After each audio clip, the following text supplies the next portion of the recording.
हाँ जी बेटा, next topic is partial molar quantities. ठीक है, पार्शियल मोलर क्वांटिटीज हम किसको बोलते हैं, इसको एक्सप्लेन करने के लिए हम एक छोटी सी डेरिवेशन करेंगे। ठीक है, उस डेरिवेशन को अंडरस्टूड करने के लिए हमने क्या ले लिया, एक कोई भी ओपन सिस्टम ले लिया। ठीक है, ओपन सिस्टम मीन्स कि अगर मेरे पास कोई बीकर है, उसमें कोई भी गैस है, गैस मॉलिक्यूल्स हैं, उसको हम स्टडी कर रहे हैं, so that would becomes our open system.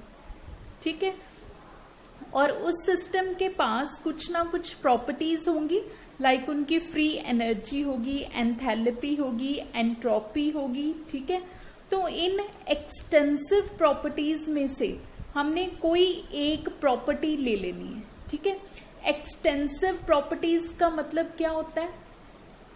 Extensive properties का मतलब वो प्रॉपर्टीज जो किस पे डिपेंड करती हैं, मास ऑफ द सिस्टम पे।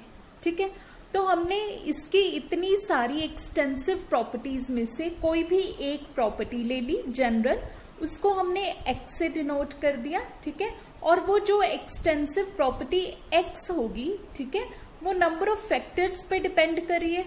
ठीक है, नंबर ऑफ मोल्स मतलब मास पे तो डिपेंड कर ही रही है, साथ में टेम्परेचर एंड प्रेशर। तो जो प्रॉपर्टी एक्स है उसको हम क्या लिख सकते हैं कि this is a function of temperature, pressure and the various number of moles present in the system. ठीक है, अब अगर हमने इस एक्स में चेंज इन एक्स, इस थर्मोडायनेमिक प्रॉपर्टी में चेंज फाइंड आउट करना है, तो वो चेंज इसमें ओवरऑल कैसे प्रोड्यूस्ड होगा? जब टेम्परेचर में थोड़ा सा चेंज होगा तो भी इसमें चेंज होगा, प्रेशर में चेंज प्रोड्यूस्ड होगा तो भी चेंज इन एक्स होगा। मतलब ऑल फैक्टर्स में चेंज क्या प्रोड्यूस्ड करेगा? Change in x. ठीक है, तो चेंज इन एक्स को हम लिख सकते हैं डी एक्स से। ठीक है, और इसको हमने क्या लिख लिया कि सिर्फ टेम्परेचर में जब चेंज हुआ करली टी, ठीक है, तब x की वैल्यू में जो चेंज हुआ दैट इज करली x। बाकी के सारे फैक्टर्स क्या हैं? कांस्टेंट, उनकी वैल्यू चेंज नहीं हुई, dt। ठीक है, प्लस किस में चेंज हुआ? सिर्फ प्रेशर में, करली p ओवर करली x, बाकी फैक्टर्स कांस्टेंट dp। प्लस इसी तरह से n1 में चेंज हुआ, n2 में चेंज हुआ, इन सभी फैक्टर्स में जो चेंज प्रोड्यूस्ड हुआ उसके कारण क्या प्रोड्यूस हुआ? Change in x, that is dx। ठीक है, so this is our equation number 1 and this is the equation number 2। ठीक है,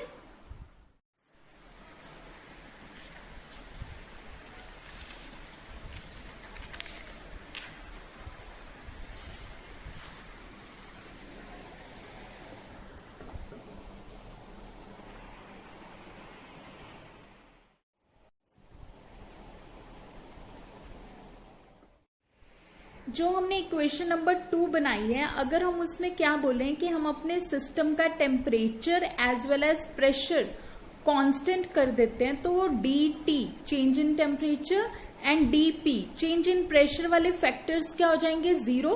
उनको हमने जीरो कर दिया, तो ये क्या आ गया? dx change in value of x eight constant temperature and pressure. ये किसके इक्वल हो गया? इन फैक्टर्स के इक्वल।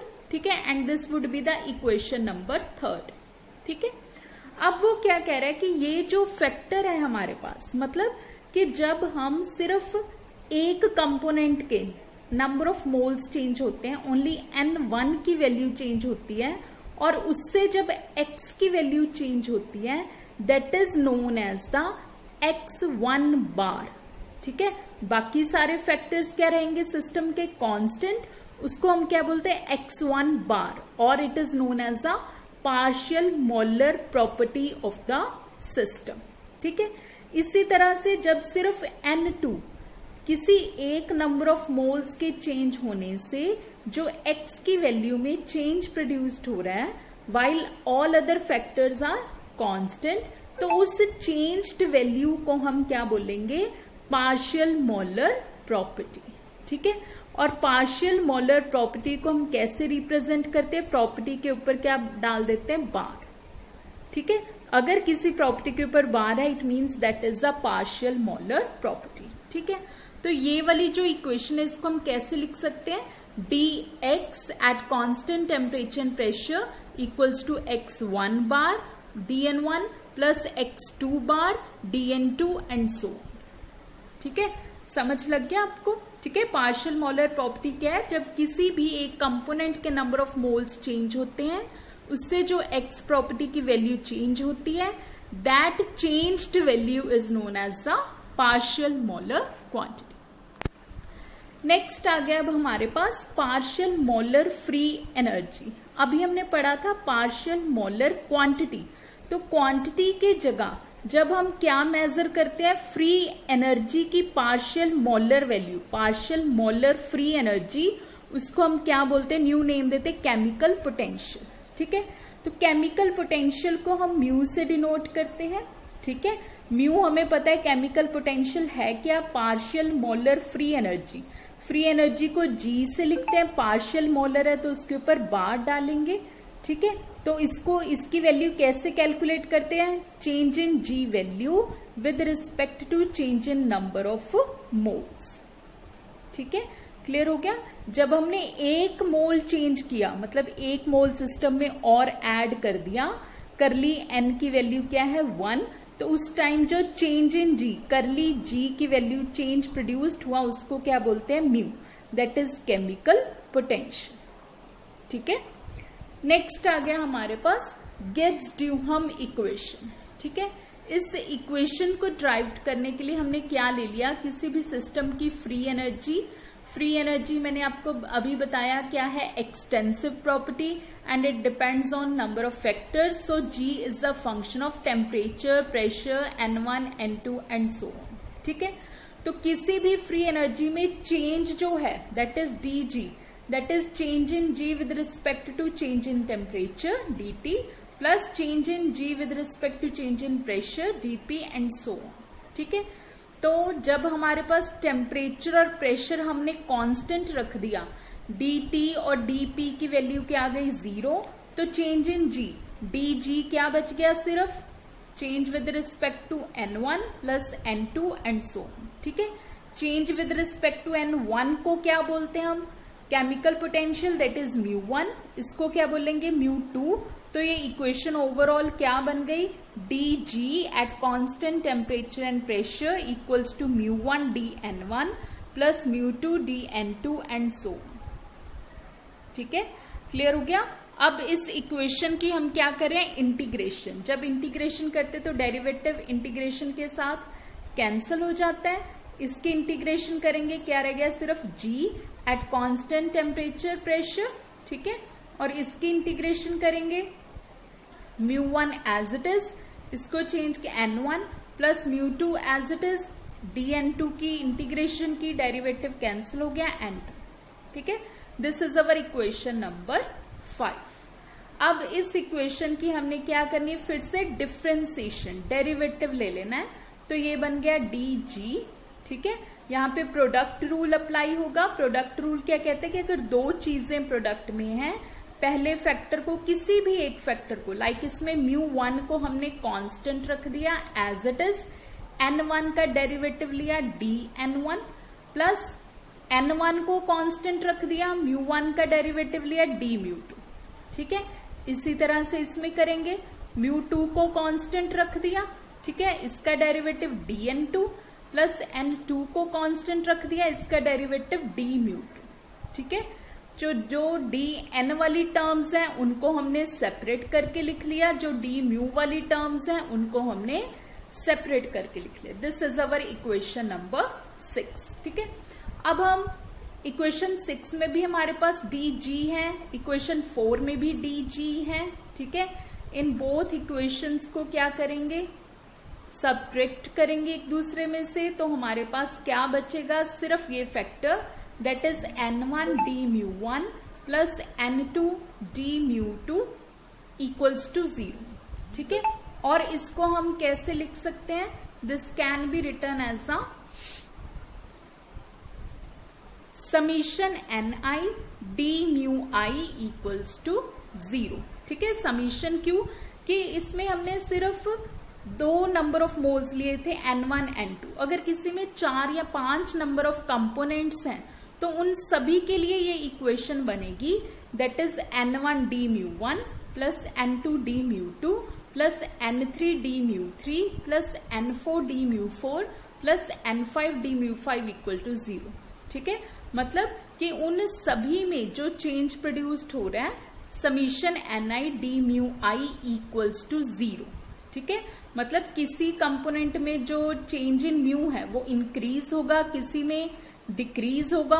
ओवरऑल जो ये चेंज है सभी नंबर ऑफ मोल्स का, सभी कंपोनेंट्स का, that would be equals to 0। ठीक है, and this equation is known as a Gibbs Duhem equation. ठीक है, हाँ जी, नेक्स्ट टॉपिक है बेटा हमारे पास variation of free energy with temperature and pressure. ठीक है, फ्री एनर्जी G की वेरिएशन पढ़नी है। सबसे पहले हमें पता है कि G क्या होता है, function of temperature, pressure and the number of moles of the system. Variation means change in free energy. Change find out करना है तो डेरिवेटिव ले लिया, वही इक्वेशन। ठीक है, लेकिन क्लोज्ड सिस्टम में हम ये चेंज मेजर करेंगे। क्लोज्ड सिस्टम मतलब ना तो उसमें हम कोई नंबर ऑफ मोल्स और ऐड कर सकेंगे, ना ही सब्ट्रैक्ट, मतलब change in number of moles equals to 0। तो ये सारे फैक्टर 0 हो गए। Change in G equals to only this one. ठीक है, और हमारे पास क्लोज्ड सिस्टम के लिए एक जनरल इक्वेशन होती है जो आपको लर्न करनी पड़ेगी कि dG equals to VdP minus SdT। ठीक है, इसको इस तरह से लिख लिया। एक ये इक्वेशन है हमारे पास, एक ये है, दोनों इक्वेशंस को कंपेयर किया तो इसका मतलब ये वाला फैक्टर किसके इक्वल है, माइनस S के, और ये फैक्टर किसके इक्वल है, V के। ठीक है, मतलब कहने का कि जब हम सिस्टम में प्रेशर कांस्टेंट रखेंगे and number of moles constant रखेंगे तो जो चेंज इन G वैल्यू में चेंज प्रोड्यूस्ड हो रहा है with respect to change in temperature, उस चेंज्ड वैल्यू, वो चेंज्ड वैल्यू को क्या बोलते हैं, एंट्रोपी। सिमिलरली चेंज्ड वैल्यू को क्या बोलेंगे, वॉल्यूम ऑफ द सिस्टम। ठीक है, अभी आ गया next variation of chemical potential with temperature. ठीक है, केमिकल पोटेंशियल क्या है, म्यू, और म्यू क्या है, change in G with respect to change in number of moles. ठीक है, कोई एक नंबर ऑफ मोल्स, बाकी सभी क्या है, कांस्टेंट। ठीक है, इस इक्वेशन की वेरिएशन पढ़नी है तो इसको हमने डिफ्रेंसिएशन ले ली इसकी विद रिस्पेक्ट टू टेम्परेचर। तो यहाँ पे डबल डेरिवेटिव आ गया, साथ में करली T। ठीक है, तो अब वो क्या कह रहा है कि हमने अभी पढ़ा है कि इसमें से जो करली G ओवर करली T है उसको हम क्या लिख सकते हैं, S। ठीक है, तो उसमें भी उसने करली G करली T की जगह क्या लिख दिया, S, बाकी क्या बचा, करली ओवर करली Ni। ठीक है, मतलब कि जब हम इसमें चेंज प्रोड्यूस्ड करेंगे तो उसका मतलब क्या है कि जो S वैल्यू, एंट्रोपी में जो चेंज आया, that would gives the variation of chemical potential with temperature. ठीक है बेटा, इसका नेक्स्ट आर्टिकल है हमारे पास variation of chemical potential with pressure. बिल्कुल सिमिलर आर्टिकल है, ये आप बिल्कुल खुद से करोगे। If you got any problem, ठीक है, यू कैन आस्क, तो आप नेक्स्ट लेक्चर में मुझसे पूछ सकते हो।